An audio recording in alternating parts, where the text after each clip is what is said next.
అయింది. ఇలాంటి రికగ్నేషన్ నేను కలగన్నాను. నాకు కూడా ఇలాంటి రికగ్నేషన్ అవ్వాలి, అక్కడ నుంచి ఇక్కడ దాకా రావాలి అని. సో ఈరోజు నెరవేరింది. దీనికంటే పెద్ద డ్రీమ్ కూడా ఇప్పుడు మళ్ళీ ఎఫ్ఆర్యూలో రికగ్నేషన్ అవుతుంది. సో ఫస్ట్ ఆఫ్ ఆల్ నేను పుట్టింది పెరిగింది మహారాష్ట్రలో. మా ప్రాపర్ వచ్చేసి భీవండి. సో అక్కడే చదువుకున్నాను, అక్కడే ఉన్నాను. సో నా మ్యారేజ్ వచ్చేసి వర్గంలో అయ్యింది. సో ఫస్ట్ ఆఫ్ ఆల్ మా అమ్మ నాన్నకి, మా అత్తమ్మ మామయ్యకి నేను కృతజ్ఞతలు తెలుపుకుంటున్నాను.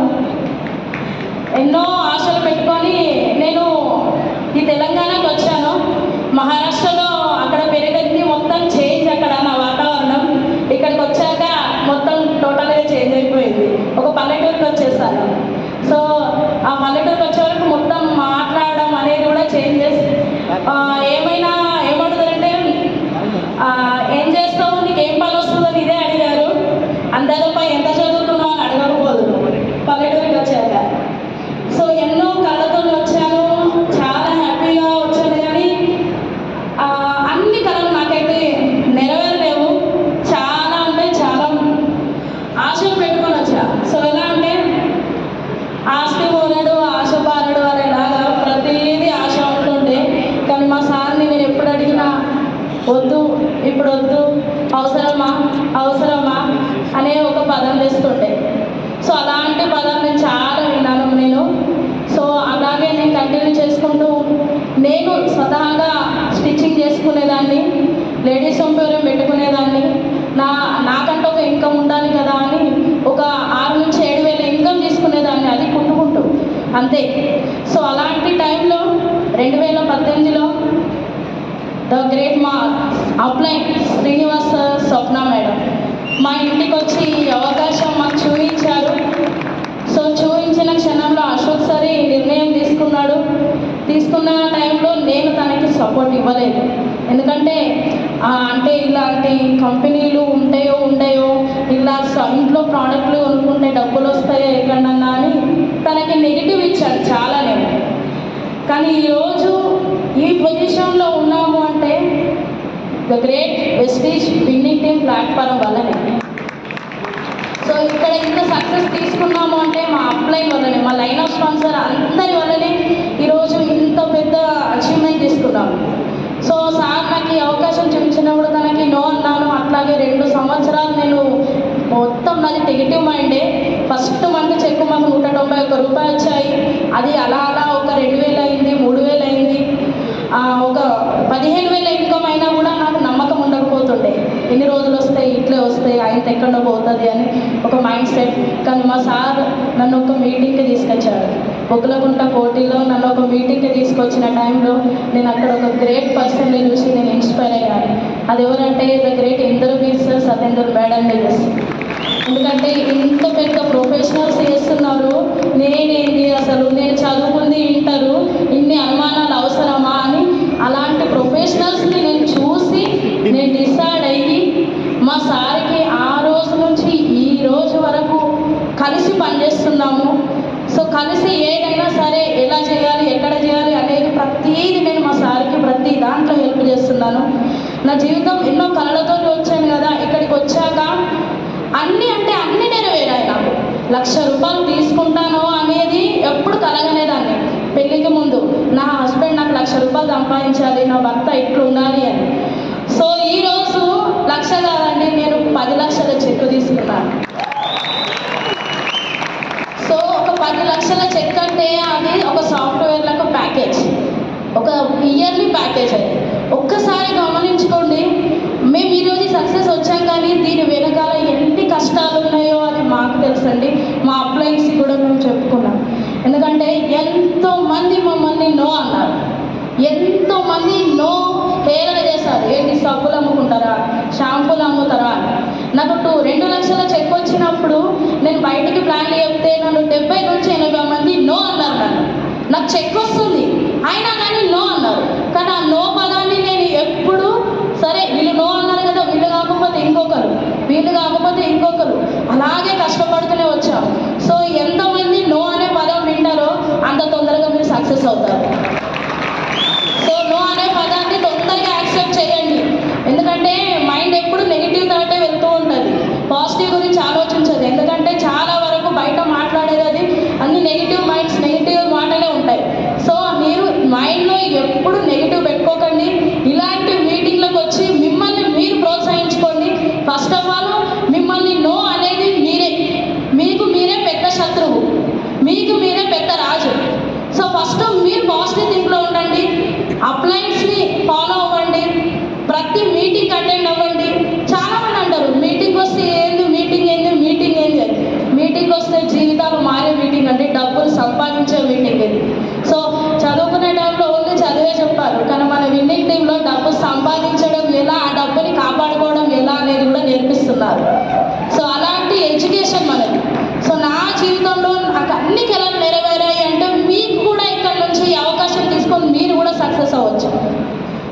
ఈరోజు మనకే ఖర్చు పెడతారు. నేను ఏదైనా అడిగితే ఎక్కువ తను ఖర్చు పెట్టాను తక్కువ, నాకే ఎక్కువ. ఏది అడిగితే అది ఎక్కువ నాకే ఖర్చు అవుతుంది. సో మీరు మీ హస్బెండ్కి ఫుల్ సపోర్ట్ ఇవ్వండి. తను బయటికి ప్లాన్లోకి వెళ్తే అప్పుడప్పుడు తనకి ఏదైనా ఆ ప్లాన్ సక్సెస్ కాకపోతే ఇది కాదండి ఇంకా వేరే వాళ్ళతో చేద్దామని ఎంకరేజ్ చేయండి. కానీ వాళ్ళకి నెగిటివ్గా చెప్పకండి. ఎందుకంటే ఒకప్పుడు నేను చేసాం మా ఆయనకు అలాంటి టార్చర్ పెట్టా, అలాంటి టార్చర్ అనుభవించాడు కూడా. సో నా మైండ్ మారింది అంటే మీటింగ్ల వల్ల. సో మీటింగ్కి రావాలి. నేను కొంతమందికి ప్లాన్లు చెప్పేటప్పుడు ఇలాంటివి చెయ్యం మేము, మాకు ఇలాంటివి కుదరవు, మాకు అసలు టైమే ఉండదు, మా దాంట్లో ఒప్పుకోరు అంటారు. ఒక్కటి గమనించుకోండి, ఎవరైనా ఈ మాట అంటే ఇలాంటి బిజినెస్ చేయాలంటే మీకు అదృష్టం ఉండాలి. ఏ జన్మలో పుణ్యం చేసి ఉండాలి, ఈ జన్మలో కూడా మీరు పుణ్యం చేసి ఉండాలి. ఎందుకు ఇంతమంది జీవితాలు మారుతున్నాయి, ఇంత లైవ్గా కనబడుతున్నారు. ఇప్పుడు అందరూ స్టేజ్ మీద మాట్లాడారు, వాళ్ళందరూ రియల్ హీరోస్.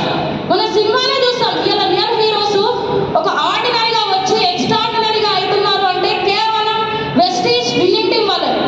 సో ఎందుకు మనం ఇంకా ఆలోచించుకోవడం ఎందుకు? మనతోటి పని చేసే వాళ్ళతోటే పని చేద్దాం. మనల్ని నో అన్నారు అని వాళ్ళని మీరు పట్టుబట్టుకొని చెయ్యబ్బా చెయ్యు అంటే మీరు డైవర్ట్ అయిపోతారు. సో పని చేసే వాళ్ళతోటి పని చేయండి. ఎవరైతే డ్రీమరో వాళ్ళతోనే పని చేయండి. సో అలా నా మైండ్ కూడా మారింది అంటే go ground. So Balu sir ఒక వర్డ్ చెప్పాడు, మనుషుల్ని మార్చలేము మనం ఎప్పుడు. సో మనుషులు మారరు, ఎవరైతే మారాలి అనుకున్న వాళ్ళతోటే మనం పని చేయగలుగుతాం. అంతదాకా నేను అనుకునేదాన్ని మా రిలేషన్స్ ఎవ్వరు లేరు, 100 మంది పైన నా బలగం ఉంది, ఒక్కరు కూడా లేరు ఈ బిజినెస్లో, ఆలోచించుకునేదాన్ని. సో అలాంటి గోగ్రౌండ్ మీటింగ్లో చాలా మార్చుకున్నాను నేను, ఎఫ్ఆర్యూ మీటింగ్లో చాలా మార్చుకున్నాను. ఎందుకంటే ప్రతి ఒక్కరికి మిస్టేక్స్ అవుతూ ఉంటాయి. సో ఈ మీటింగ్లలోనే నేర్చుకునేదంటే నాలో మిస్టేక్స్ని, అరే ఈ మిస్టేక్ని నేను చేయొద్దు, ఇది ఇలా చేయాలి, ఇది అలా చేయాలి. ఈరోజు ఇంత పెద్ద లెవెల్కి వచ్చాం కానీ మేము ఇంకా నేర్చుకోవాలి, మా అప్లైన్లతో నేను ఇంకా నేర్చుకోవాలి, ఇంకా మా టీంకి ఇంకా చాలా వరకు ఇంకా నేర్పించాలి, వాళ్ళకంటూ ఒక మంచి డ్రీమ్ అనేది సక్సెస్ చేయించాలి. సో థ్యాంక్ యూ అండి, థ్యాంక్ యూ. అండ్ ఇంకొకటి, సో ఒకప్పుడు నేను రీసెంట్గా మహారాష్ట్ర వచ్చాను మా అమ్మ వాళ్ళ ఇంటికి. బిఫోర్ వెస్టీజ్ నేను వెళ్ళాను, అందరూ హాయ్ అంటే హాయ్ అంతే ఇట్లా మాట్లాడారు. సో రీసెంట్గా వెళ్తే లావణ్య నువ్వు కూడా వచ్చావా, అమ్మో నువ్వు కూడా అంటే ఒక రెస్పెక్ట్ ఎట్లా కనబడుతుందంటే అమ్మో ఇది విఐపి ఇంత డబ్బు సంపాదిస్తుంది అని అలాంటి రెస్పెక్ట్ వచ్చింది మా రిలేషన్లో. ఈరోజు మా రిలేషన్లో స్పెషల్గా ఉన్నాను అంటే నేనే. ఎవరైనా ఈ వీడియో మా రిలేషన్స్ విన్నా, సో మీరు ఎవరు హట్ అవ్వాల్సిన అవసరం లేదు, ఎందుకంటే మీకు కూడా ఇలాంటి ఛాన్స్ ఉంది, మీరు కూడా ఇక్కడికి రావచ్చు, మీరు కూడా ఇలాంటి ఇన్కమ్ తీసుకోవచ్చు. సో ఈ బిజినెస్ వల్ల పేరు వస్తుంది, మంచి హుందా వస్తుంది, మంచి ఇన్కమ్ వస్తుంది. దానికంటే పెద్దది ఈరోజు నేను భూమి మీద ఉన్నా లేకపోయినా నా ఇంట్లోకి డబ్బులు వస్తాయి, నా పిల్లలకి వాళ్ళ పిల్లలకి ఒక సెక్యూరిటీ అనేది ఉంది. కరోనా టైంలో ఫస్ట్ లాక్డౌన్లో ఎంతో మంది ప్రాబ్లమ్స్ పడ్డారు, కానీ ఫస్ట్ లాక్డౌన్లో మాకు ప్రతి నెల 30 నుంచి 40 వేలు మా ఇంట్లోకి వచ్చాయి. సో ఎందుకు? ఆన్లైన్ నడిచింది, వర్క్ అంతా మూమెంటంలో నడిచింది. సెకండ్ లాక్డౌన్లో అప్పుడు కూడా చాలా మంది అసలు కొంతమంది బ్రతికే లేరు. సెకండ్ లాక్డౌన్లో అంతమంది ప్రాబ్లమ్స్ అయ్యారు. అప్పుడు మాకు కూడా కరోనా వచ్చింది. మన న్యూట్రిషన్స్ వల్లనే, మన సప్లిమెంట్స్ వల్లనే నా హెల్త్ మంచి అయింది. సో అలాంటి టైంలో మాకు ₹1,00,000 ఇన్కమ్ వచ్చింది. సో అది power of Vestige winning team. లాక్డౌన్లో ఇన్కమ్ వచ్చింది అంటే ఒక్కసారి గమనించుకోండి, ఇప్పుడు ఇంకెంత పెద్ద మూమెంటంకి తేవాలి మనం. సో మిమ్మల్ని మీరు నమ్ముకోండి, మీ అప్లయన్స్ నమ్ముకోండి, వెస్టీజ్ విన్నింగ్ టీమ్ని ఫాలో అవ్వండి. Thank you, wish you well.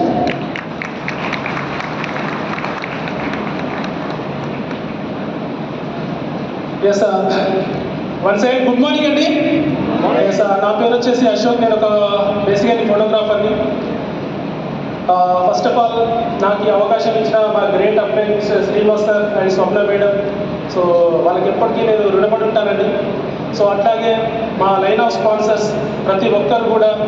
So ఈ బిజినెస్లో ఈరోజు నేను ఒక 10 lakhs+ ఇన్కమ్ తీసుకుంటున్నానంటే ప్రతి ఒక్కరి గైడెన్స్ ద్వారా మాత్రమే సాధ్యం. ప్రతి ఒక్కరి చెప్పిన మాటల్ని తూచా తప్పకుండా పాటించడం ద్వారానే సాధ్యమైంది. ఈరోజు ప్రతి ఒక్క అప్లైన్కి నేను ఖచ్చితంగా రుణపడి ఉంటాను. సో అట్లాగే the winning team education system better, so Shri SP Barik sir and Sandhya madam, so the great couples.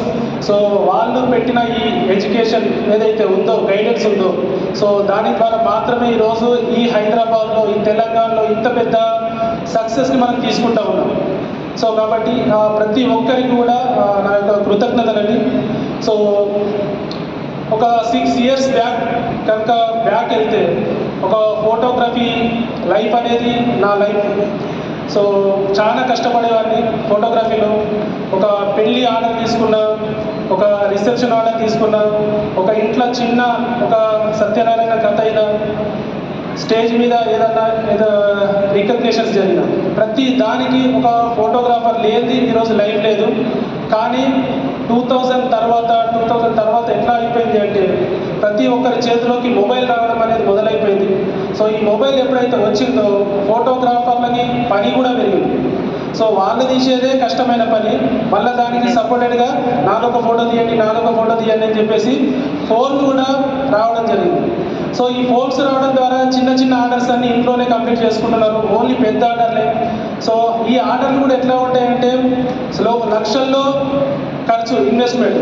So ఒక్కొక్కరు ఎట్లా ఉన్నారు అంటే పెద్ద కెమెరాలు పెడతాము, మా పెద్ద ఎక్విప్మెంట్స్ పెడతాము, సో మా ఫ్లయింగ్ క్యామ్స్ ఉంటాయి, జిమ్మీ ఉంటుంది అని చెప్పేసి మార్కెట్లో కాంపిటీషన్. కానీ అదంతా పెట్టగలిగే సిచ్యువేషన్, దానికి అప్డేట్ అయిన వాళ్ళే ఫోటోగ్రఫీ రంగంలో ఉంటారు. సో ఫోటోగ్రఫీ రంగంలోకి నేను ఒక రీల్ కెమెరా ఉన్నప్పుడు వచ్చిన అప్ టు ఇప్పుడు డిజిటల్ వరకు రన్ అవుతూ ఉంది. సో దానికంటే బిఫోర్ మా ఫ్యామిలీ వచ్చేసి ఒక మిడిల్ క్లాస్ ఫ్యామిలీ. సో చదివింది పెద్ద ఏం లేదు, జస్ట్ ఇంటర్మీడియట్ కంప్లీట్ చేసుకున్నా. సో అది కూడా గవర్నమెంట్ స్కూల్లోనే. ఇంటర్మీడియట్ కంప్లీట్ చేసిన వెంబడే ఒక పెట్రోల్ బంక్లో పనిచేసిన. జస్ట్ ఇక్కడ తిరుమలగిరి పెట్రోల్ బంక్లో ఒక 4 months వరకు మనం వర్క్ చేసినాము. సో అది నా లైఫ్లో స్టార్టింగ్ జర్నీ. పెట్రోల్ బంక్ నుంచి స్టార్ట్ అయిన జర్నీ ఈరోజు వెస్టీజ్లో డబుల్ యూనివర్సల్ క్రౌన్ డైరెక్టర్ లెవెల్కి రావడం జరిగింది. సో పెట్రోల్ బంక్ యూసిటీ మధ్యలో చాలా రకాల బిజినెస్లు చేసినాము. నేను ఎక్కడ కూడా జాబ్ చేయను, ఒక పెట్రోల్ బంక్లోనే జాబ్ చేసిన, మిగతా ఎక్కడ కూడా జాబ్ చేయలేదు. సో పెట్రోల్ బంక్ తర్వాత ఆ పెట్రోల్ బంక్ పనిచేసేటప్పుడు పొల్యూషన్ పడట్లేదని చెప్పేసి దాన్ని పక్కన పెట్టేసి ఫోటోగ్రఫీ నేర్చుకుందామని చెప్పేసి రీల్ కెమెరా నేర్చుకున్నా. నాకు రాబోయే రోజులలో టోటల్గా అప్డేటెడ్ అవుతుంది, డిజిటల్ యుగం వచ్చేస్తుందని చెప్పేసి నిజామాబాద్కి వెళ్ళి నేను కంప్యూటర్ నేర్చుకోవడం జరిగింది, MS office and DTP. So ఇది ఫోటోగ్రఫీకి ప్లస్ అవుతుందని చెప్పేసి నేర్చుకొని వచ్చిన తర్వాత ప్రాక్టికల్ కూడా కావాలి, డిజిటల్ కెమెరా ఉన్న వ్యక్తి దగ్గరనే వెళ్ళి పనిచేయాలి. సో అలా వెళ్ళి సిటీలో వెళ్ళి నేను డిజిటల్ కెమెరా ఉన్న స్టూడియోలో ఏదైతుందో అక్కడ వర్క్ నేర్చుకోవడం స్టార్ట్ చేసిన. అక్కడ ఒక 6 months వర్క్ చేసి అక్కడ నేర్చుకున్న తర్వాత రిటర్న్ టు మళ్ళీ ఇంకొక మా ఊరికి వచ్చి స్టూడియో పెడదామని చెప్పేసి అనుకున్నా. సో ఆ రోజుల్లో స్టూడియో పెట్టాలంటే ఇంచుమించు 1 లక్ష నుంచి 1,50,000 ఖర్చు అవుతుంది. కానీ నేను పనిచేసేటప్పుడు సంపాదించేది నెలంతా కష్టపడితే కేవలం 1,200 రూపాయలు ఫోటోగ్రఫీలో. సో 1,50,000 కావాలి అంటే ఇంట్లో నుంచి సపోర్ట్ లేదు, డబ్బులు చేతి మీద లేవు. సో మళ్ళీ నేను ఎలాంటి సపోర్ట్ లేకపోవడం వల్ల మళ్ళీ స్టూడియోలోకి వర్క్ కోసం వెళ్ళడం జరిగింది. అట్లా మళ్ళీ ఒక 6 months నుంచి 1 year కష్టపడ్డ తర్వాత కూడా లైఫ్ అట్లాగే ఉంది. సో ఎన్ని రోజులు కష్టపడ్డా ఇలాగే ఉంటుంది. సో మా నాన్న దగ్గరికి వెళ్ళేసి, సో నేను ఫోటో స్టూడియో పెడతా, ఒక 2-3 రోజులు పనిచేస్తే వచ్చే డబ్బులు నేను నెలంతా పని చేయాల్సి వస్తుంది. నాకు కొద్ది డబ్బులు అరేంజ్మెంట్ చేయడం, ఒక కెమెరా కొనుక్కుంటా అంటే సో మా నాన్న ఒక 10,000, మా అమ్మ ఒక 10,000 సో గ్రూప్లో తీసుకొచ్చి, సో బయట మా ఫ్రెండ్స్ దగ్గర కొన్ని డబ్బులు కలెక్ట్ చేసుకొని ఒక 30,000 రూపీస్ నేను అమౌంట్ తీసుకొని ఒక కెమెరా కొనుక్కోవడం జరిగింది. ఆ కెమెరా ఈ రోజు కూడా మా ఇంట్లో ఉంది. దాని పేరు D40 Canon Nikon D40 camera అండి. సో అది నా లైఫ్లో స్టార్టింగ్ అనమాట. అక్కడ నుంచి నా జర్నీ స్టార్ట్ అయింది. సో ఆ కెమెరా తర్వాత ఫోటోగ్రఫీ తీస్తాము, కానీ ఆ తీసిన ఫొటోస్ అన్నీ మనం బ్యాకప్ చేయాలి, ఒక కంప్యూటర్లో సేవ్ చేయాలి. సో కంప్యూటర్ కావాలి. సో ఇదే పని చేసుకుంటూ ఒక కంప్యూటర్ కొనుక్కోవడము. సో ప్రోగ్రామ్స్కి వెళ్ళి రావడానికి మనము ఏదన్నా వెహికల్, ఆటోకి వెళ్తే లేట్ అవుతుంది, బస్సుకి వెళ్తే టైంకి దొరకదు, మళ్ళీ ఒక బైక్ కావాలి, మళ్ళీ కొద్ది రోజులు కష్టపడి అవే డబ్బులతో బైక్ కొనుక్కోవడం. సో దాని తర్వాత వచ్చేసి ఒక జిరాక్స్ మిషన్, ఒక ప్రింటర్. సో ఇట్లా ఒక్కొక్కటి సంపాదిస్తూ అన్నీ కూడా ఫోటోగ్రఫీకి ఏమైతే కావాలో అవన్నీ అరేంజ్మెంట్ చేసుకున్న తర్వాత ఫోటో స్టూడియో అనేది పెట్టడం జరిగింది 2009లో. సో అప్పుడు నేను అనుకున్నా నా సొంత స్టూడియో, మా ఊర్లో ఉన్న ఒక 4 స్టూడియోలు ఉన్నాయి నాది కాకుండా. సో నాది సొంత స్టూడియో, సో కాబట్టి మంచి బిజినెస్ చేసుకోవచ్చు అని అనుకున్నా. కానీ అక్కడికి వచ్చేసరికి కాంపిటీషన్. సో నేను ఏదైతే రేట్ తీస్తానో దానికంటే తక్కువ తీసేవాళ్ళు మార్కెట్లో ఉన్నారు. సో కాబట్టి అక్కడ కూడా బిజినెస్ అనుకున్నంత రేంజ్లో వెళ్ళలేదు. మళ్ళీ ఊర్లో కాబట్టి ఫ్రెండ్స్ ఉంటారు, ఫ్యామిలీ మెంబర్స్ ఉంటారు, అరే నా మొహం చూసేలా తీసుకోవాలా, చెల్లెలు పెళ్ళిరా అదిరా ఇదిరా అని చెప్పేసి అక్కడ కూడా రేటు సగానికి సగం తగ్గించేసి, సరే తగ్గించినా సరే పర్లేదు, ఫోటోగ్రఫీ కంప్లీట్ అయిన తర్వాత ఆర్డర్ అంటే డెలివరీ అవుతుంది అనుకుంటే ఆ ఆర్డర్స్ కూడా డెలివరీ అయ్యేదిగా. ఒక 10 ఆర్డర్లు తీస్తే 2 నుంచి 3 ఆర్డర్లు డెలివరీ కంప్లీట్ అయిపోయింది, ఇంకొక 6 to 7 ఆర్డర్స్ అలాగే పెండింగ్ ఉండేది. సో కష్టమైతే చేస్తూ ఉన్నాము కానీ ఫలితం రావట్లేదు. సో అలాంటి టైంలో నా మైండ్లో ఇంకా తిరుగుతుంది, ఇది పని కరెక్ట్ కాదు, ఇంకేదన్నా సైడ్గా ఇంకోటి చేయాలని చెప్పేసి. సో ఏం చేసినా అంటే ఒక ఫాస్ట్ ఫుడ్ సెంటర్ పెట్టాను. ఫాస్ట్ ఫుడ్ సెంటర్లో మంచి ఇన్కమ్ వచ్చింది, పార్ట్నర్షిప్లో పెట్టాం నేను మా ఫ్రెండ్ కలిసి, మంచి ఇన్కమ్ వచ్చింది. కానీ ఆ ఫాస్ట్ ఫుడ్ సెంటర్ నడవాలంటే అక్కడ డ్రింక్ అలో చేయాలి. సో డ్రింక్ తాగేటప్పుడు ఒక రకంగా ఉంటాడు మనిషి, తాగిన తర్వాత ఇంకో రకంగా ఉంటాడు. కొన్నిసార్లు డబ్బులు ఎగ్గొట్టేసి వెళ్ళిపోతాడు, కొన్నిసార్లు ఓవర్ అయిపోయి పడిపోతాడు, కొన్నిసార్లు వామిటింగ్ కూడా చేసుకుంటాడు. సో ఇది కూడా బాగలేదని చెప్పేసి దాన్ని పక్కన పెట్టేసి, సో దాని తర్వాత వచ్చేసి మళ్ళీ స్టూడియోలోనే మేము లావణ్యకు వచ్చేసి లేడీస్ సెంపోరియం స్టార్ట్ చేసాం. సో ఇది ఒక సైడ్గా ఉంటుందని చెప్పేసి సో ఆ పని చేసినాము. అందులో కూడా ఏం ప్రాఫిట్ రాలేదు. తర్వాత బట్టలు పెట్టినాం స్టూడియోలో, సో అందులో ప్రాఫిట్ రాలేదు. రోడ్ పైన స్టూడియో ముంగట పెట్రోల్ బంక్ దూరం ఉంటుంది, మా ఊర్లో నుంచి పెట్రోల్కి పోయించుకోవాలంటే బంక్ దూరం ఉంటుంది. సో పక్కన మా ఫ్రెండ్ పెట్రోల్ అమ్ముతున్నాడు, రోజుకు ఒక 50 నుంచి 100 రూపాయలు లాభం వస్తుందంటే నెలకు 3000 రూపాయలు వస్తున్నాయని చెప్పేసి అంటే అది నేను కూడా పెడతానని చెప్పేసి పెట్టిన. సరే ఇజ్జతిగా సవాల్, ఆ రోజు పెట్టేటప్పుడు ఎంత ఇజ్జత్ ఫీల్ అయినా అంటే నేను స్టూడియో పెట్టుకొని 50 రూపాయలు 60 రూపాయలు పెట్రోల్ అమ్మడం ఏంటి. అయినా నేను చేయాల్సింది ఏంటి అంటే డబ్బుల కోసమే ప్రయత్నం చేసిన. ఏ పని చేసినామని కాదు, ఎందులో డబ్బులు సంపాదించాలి, ఎట్లా నా లైఫ్ మార్చుకోవాలి. మాది మిడిల్ క్లాస్ ఫ్యామిలీ, సో ఇంట్లో నుంచి పెద్ద సపోర్ట్ లేదు, ఉండడానికి ఇల్లు ఉంది. కానీ ఏదైనా ప్రాబ్లం వచ్చి ఆ ప్రాబ్లంలో ఏదైనా డబ్బులు ఎక్కువగా పెట్టాల్సి వస్తే ఉన్న ఇల్లు నమ్మాలి తప్పిస్తే ఇంకోటి నుంచి సపోర్టింగే లేదు. అలాంటి సిచ్యువేషన్లో నా మైండ్లో రకరకాల థాట్స్ వచ్చేవి అనమాట. ఏదైనా పని చేయాలి, డబ్బు సంపాదించాలి, ఏదైనా పని చేయాలి, అది కూడా ఒకరిని మోసం చేసి కాదు, నీతిగా నిజాయితీగా. అదే టైంలో మా ఊర్లో కొన్ని స్కీమ్లు నడిచాయి. సో లక్కీలు అనమాట, వీక్లీ స్కీమ్, చాలా మంది తెలుసు అనుకుంటా. వారానికి లాటరీ తీస్తారు, అందులో వెళ్ళిన వాళ్ళకి కారు, బైక్, ఇంకేదో రకరకాల ప్రోడక్ట్స్ ఉంటాయి. సో అది బాగా నడుస్తుంది కదా అని చెప్పేసి దాన్ని కూడా నేను ఒక మంచి డిజైన్ చేసి ఆ స్కీమ్లో కట్టిన ప్రతి ఒక్క వ్యక్తికి కూడా లాభాలు వచ్చే టైప్గా, లాభం వచ్చే విధంగానే దాన్ని డిజైన్ చేసి పెట్టిన. కానీ అందులో ఒక 40,000 రూపాయలు ఇన్వెస్ట్మెంట్ చేస్తే అది కూడా ఆ స్కీమ్ ఓపెన్ కాకుండానే క్లోజ్ అయిపోయింది. ఎందుకంటే డిపార్ట్మెంట్ వచ్చి లాస్ట్లో పట్టింది, స్టార్టింగ్లో చాలా నడిచినాయి, లాస్ట్లో వచ్చేసి ఆపండి మీరు చేసి చాలు ఇవన్నీ అని చెప్పేసి ఆపేయడం జరిగింది. మరి ఓపెన్ అయ్యే టైంలో అది ఆగిపోయింది. సో ఇందులో డబ్బులు లాస్ అయిపోయింది. సో తర్వాత వచ్చేసి మా బ్రదర్తో ఇవన్నీ చేసిన అన్ని ప్రాబ్లమ్స్ ఉన్నాయి. ఇక బట్టల షాప్ పెడతాం, బట్టలు మాత్రం ఖరాబ్ తీసుకురావాలి, ఇంట్లో పెట్టుకోవాలి. సో వీటిని మనం అమ్మాలి, అమ్మితే డబ్బులు వస్తాయి అని చెప్పేసి బట్టల షాప్ లాంచ్ చేసినాం. ఒక ఆటో తీసుకున్నాం నేను నా బ్రదర్. ఆటో తీసుకొని ఆటోలో టీ-షర్ట్స్, నైట్ ప్యాంట్స్ 100 రూపాయలు, 50 రూపాయలు, 200 రూపీస్ ఇట్లా ట్యాక్స్ వేసుకొని రోడ్ పైన ఆటో పెట్టేసి స్టాండ్స్ వేసుకుని దాని మీద ఇవన్నీ కూడా బట్టలు కూడా అమ్ముతుంది.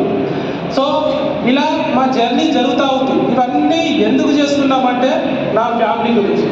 సో 2012లో వచ్చేసి నా మ్యారేజ్ అయింది. ఇంతకుముందు లావణ్య మేడం చెప్పింది.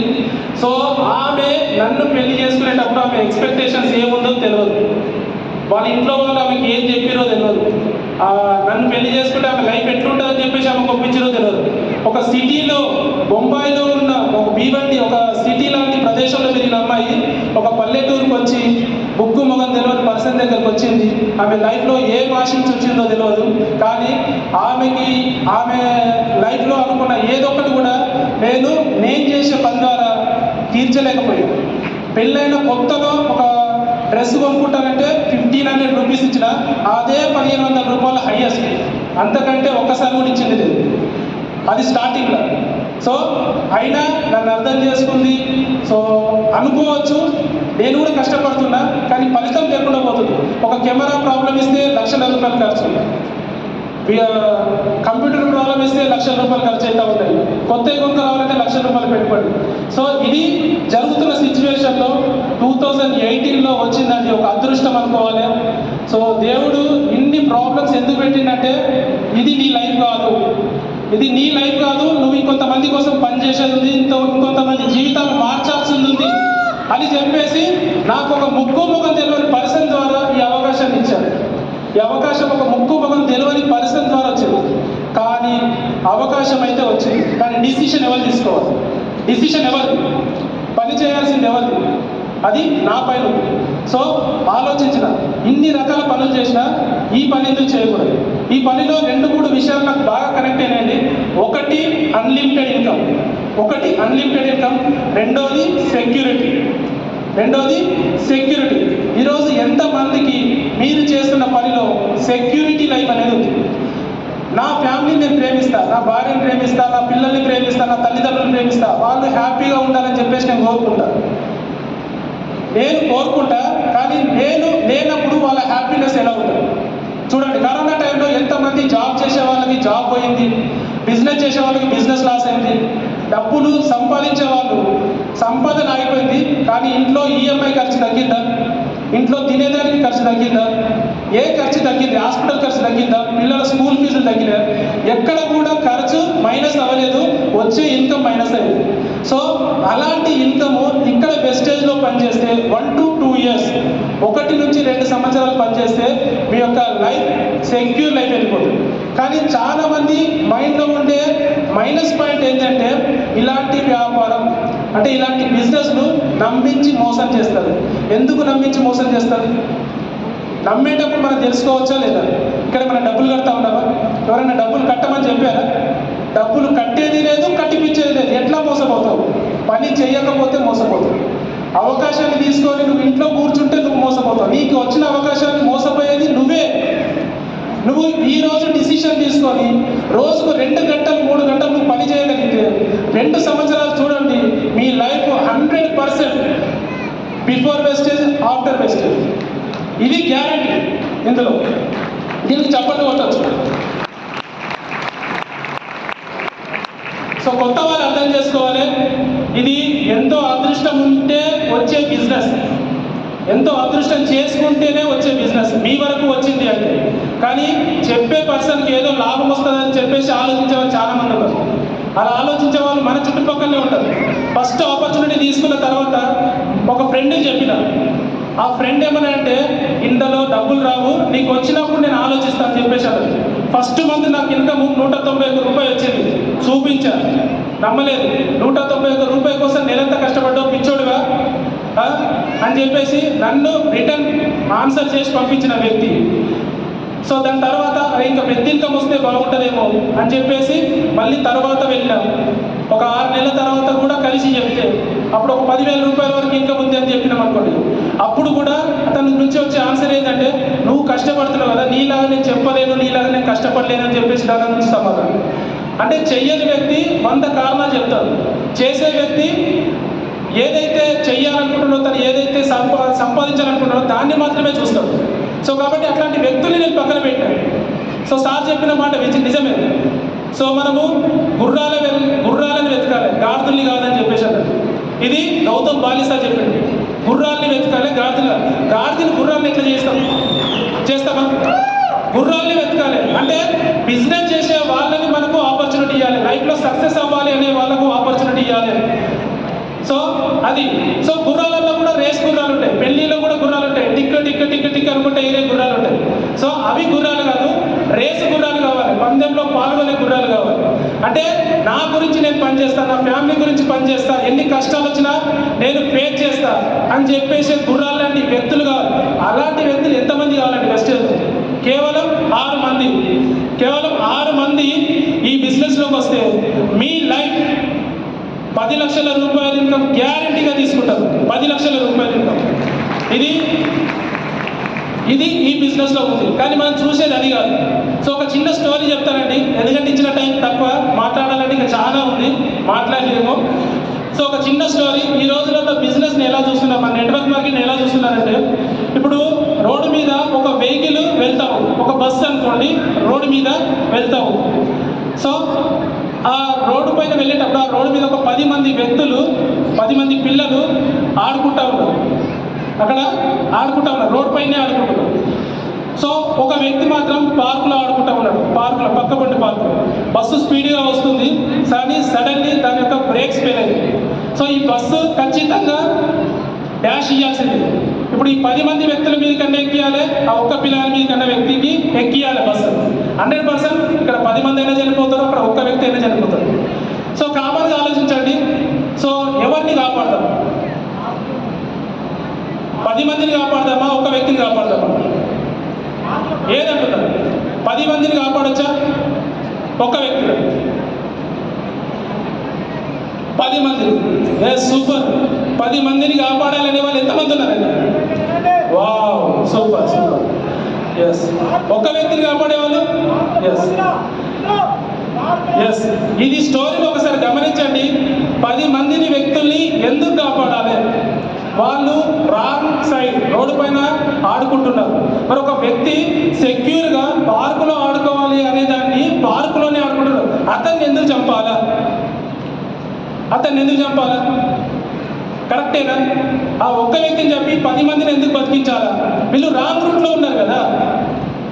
నా ఉద్దేశం ఏంటంటే కొన్ని కంపెనీలు మోసం చేసినాయని మంచి కంపెనీని పక్కన ఎందుకు పెట్టాలా? వెస్టేజ్ కంపెనీ గురించి ఆలోచన లేదా?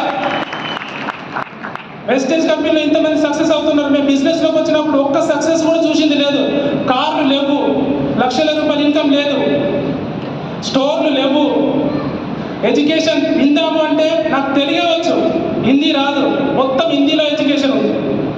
ఇలాంటి సిచ్యువేషన్లో కూడా మేము డిసైడ్ అయినాం దీంట్లో ఫ్యూచర్ ఉంది అని చెప్పేసి. ఆ ఫ్యూచర్ని మాత్రమే చూసినాం, దాని మీదనే కమిట్మెంట్ పెట్టుకొని పనిచేస్తాము. ఫెయిల్యూర్స్ వచ్చినాయి, చాలామంది హేళన చేసారు. నా ఫ్యామిలీలో, నా ఫ్రెండ్స్లో ఒక్క ఫ్రెండ్ కూడా ఈ బిజినెస్లో లేదు, ఒక్క ఫ్రెండ్ కూడా ఈ బిజినెస్లో లేదు. ఫ్యామిలీ మెంబర్స్లలో ఒకే ఒక వ్యక్తి తప్ప ఎవ్వరు కూడా ఫ్యామిలీ మెంబర్స్ పనిచేయట్లేదు. మరి నాకు 10 లక్షల ఇన్కమ్ వస్తుంది కదా. 10 లక్షల ఇన్కమ్ వస్తున్నప్పుడు మరి వాళ్ళు ఎందుకు రావట్లేదు? 10,000 20,000 సంపాదించే దగ్గరే ఎందుకు ఉండిపోయారు అంటే బికాస్ నమ్మకం లేకపోవడము, నేను చేయలేక, ఎప్పుడు నన్ను నేను తక్కువ స్థాయిలో ఊహించుకుంటున్నాను. మరి మీరు చేయకపోతే ఎవరు చేయగలుగుతారు? మీరేం చేయగలుగుతారు? మీలో ఆ శక్తి ఉంది. ఓటమి లేనిది గెలుపు లేదు, చీకటి లేనిది వెలుతురు లేదు. ఓటమి లేనిది గెలుపు లేదు, చీకటి లేనిది వెలుతురు లేదు. అలాగే మన లైఫ్లో వెస్టేజ్ లేకపోతే సక్సెస్ లేదు. 100%. వెస్టేజ్ని మీ లైఫ్లో తీసుకోండి. 1 to 2 years me family members కోసం మీ యొక్క అప్లైన్స్ ఏమైతే చెప్తారో, విన్నింగ్ టీంలో ఏదైతే చెప్తారో ప్రతి దానికి మీరు ఎస్ అని మాత్రమే చెప్పండి, నో చెప్పకండి. నో చెప్పే వాళ్ళు మీకు చాలా మంది ఉంటారు, కానీ నో చెప్పిన వాళ్ళని యాక్సెప్ట్ చేయండి. నెక్స్ట్ ఆపర్చునిటీ ఇంకొక పర్సన్కి ఇవ్వాలి అని చెప్పేసి మీరు డిసైడ్ అవ్వండి. ఈ లైఫ్ అనేది 60 సంవత్సరాల దాకా బ్రతకాల్సిందే, 70 సంవత్సరాల దాకా బ్రతకాల్సిందే. బ్రతికినంత కాలం కష్టపడదామా? 2-3 సంవత్సరాలు కమిట్మెంట్గా పనిచేసి మన ఫ్యామిలీకి 3 తరాలకి ఒక సెక్యూర్ ఇన్కమ్ని క్రియేట్ చేద్దామా? డిసైడ్ చేసుకోవాల్సింది మీరే. ఈరోజు ఈ ఆపర్చునిటీ డూప్లికేషన్ మీద పనిచేస్తూ ఉంది. నేను నేర్చుకున్నా, నా కింద ఉన్న వాళ్ళు నేర్చుకున్నారు. కంప్లీట్ వాళ్ళు నేర్చుకున్న వాళ్ళు వాళ్ళ కింద ఉన్న వాళ్ళకి నేర్పిస్తారు, బిజినెస్ ముందుకు వెళ్ళిపోతూ ఉంటారు. అసలు నేనే నేర్చుకోకపోతే నా కింద ఉన్న వాళ్ళకి ఏం నేర్పించగలుగుతారు? సో కాబట్టి ఈ నేర్చుకోవడం కోసం మనకు మీటింగ్స్ ఏర్పాటు చేస్తారు. మీటింగ్స్ అంటే ఏదో బోర్ కొట్టే మీటింగ్స్ కాదు. మీ లైఫ్ ఈరోజు మేము మీటింగ్స్కి వచ్చి చూసి ఈరోజు ఇన్ని వందల మంది మధ్యలో ఇలాంటి రికగ్నిషన్ తీసుకున్నాం. మీరు కూడా చెప్పరోజు ఇలాంటి రికగ్నిషన్ తీసుకోవచ్చు. మరి మీరే మీటింగ్ కాడికి రాకపోతే మరి మీ రికగ్నిషన్ ఎవరి మధ్యలో చేస్తారు? ఒక్కరిగా చేస్తామా? మీటింగ్ కాడికి రావాలి. మీటింగ్ అనేది మనకు వెన్నుపూసలాగా మన బిజినెస్ని స్ట్రాంగ్గా నిలబెట్టేది. సో కాబట్టి ఈ బిజినెస్లో సక్సెస్ అవ్వడానికి అప్లైన్స్ ఎంత ఇంపార్టెంటో మన డైనమిక్ డౌన్లైన్స్ కూడా వెరీ వెరీ ఇంపార్టెంట్. మనం ఎలాంటి వ్యక్తులతో పనిచేస్తున్నామంటే డైనమిక్ లీడర్స్తో పనిచేయాలి. సో ప్రతి ఒక్క లీడర్ వాళ్ళ యొక్క డ్రీమ్ పెట్టుకొని ముందుకెళ్తూ ఉన్నారు. సో కాబట్టి మీరు కూడా డిసైడ్ అవ్వండి ఈ బిజినెస్. సో ఫైనల్గా నా లైఫ్ ఎట్లా మారింది అనేది ఒకే 1 minute చెప్తాను. బిఫోర్ వెస్టేజ్ 2 wheeler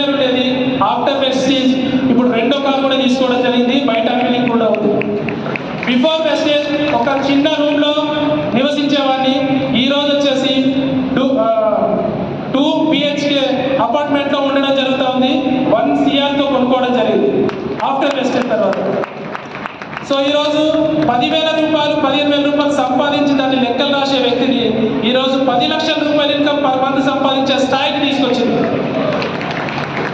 ఊరు వదిలి ఒక స్టేట్ దాటాలంటేనే కష్టమైన పని ఈరోజు మన సముద్రాలు దాటి దేశాన్ని దాటే అవకాశం తీసుకొచ్చింది. సో కాబట్టి లైఫ్ ఎక్కడి నుంచి ఎక్కడికి మారుతుందో చూడండి, డిసిషన్ తీసుకోండి. ఇప్పుడు వదిలేస్తే లైఫ్ ఇలాగే ఉంటుంది, కానీ పని చేస్తే సక్సెస్ ఆఫ్ ఫెయిల్యూర్ ఏదో ఒకటి చూస్తాం. నాకు రాదు అనుకోవడం మాత్రం కరెక్ట్ కాదు. ఓకే, టైం లేనందున నేను ముగించేస్తున్నా. So thank you my great uplines and dynamic downlines ప్రతి ఒక్కరికి ఆల్ ది బెస్ట్ అండి. సో